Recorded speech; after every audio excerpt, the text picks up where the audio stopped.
Nexus News, update on Israel's Rafah strike and ground assault. Good evening, I'm Jade Rivers, and this is Nexus News. In breaking developments from the Middle East, the White House has stated that Israel's recent actions in Rafah do not cross President Joe Biden's defined red line. Despite Israeli forces advancing further into Rafah, which follows an airstrike that ignited a devastating fire resulting in the deaths of dozens of Palestinians, the U.S. maintains that these moves do not constitute a major ground operation. On Tuesday, Israeli tanks entered central Rafah amidst mounting international condemnation over civilian casualties in a tent camp for displaced people.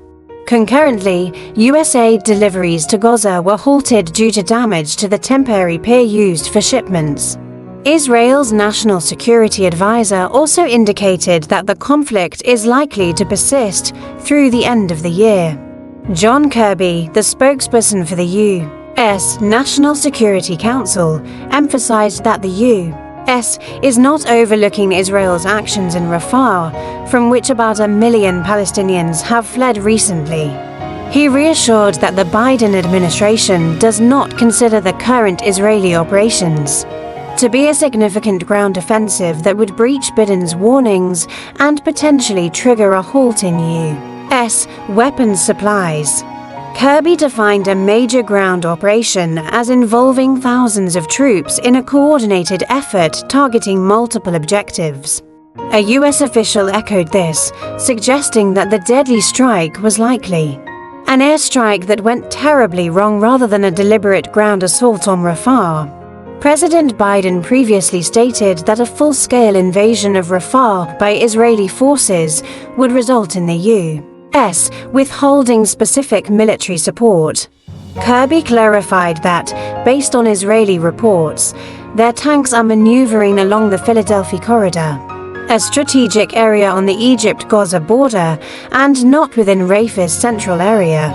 This discussion follows an Israeli airstrike in Rafah's Tol al-Sultan neighborhood that killed at least 45 people, including children. Hala Rarit, a former U.S.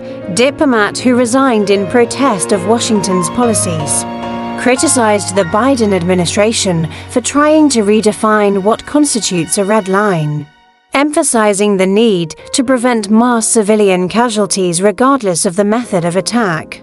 Hamas has not received any new proposals from mediators. Rear Adm Daniel Hagari, spokesperson for the Israel Defense Forces, mentioned that the Rafah strike is under investigation, indicating the possibility that the fire was triggered by stored weapons or a hit fuel tank. The tragic images from Rafah have increased pressure on the U.S. to take action. During a White House briefing, Kirby faced tough questions about the threshold for U.S. policy change, stressing the administration's commitment to preventing further innocent deaths. Israel's extensive ground offensive in Gaza has resulted in significant casualties, with over 36,000 people reported dead by the Gaza Health Ministry.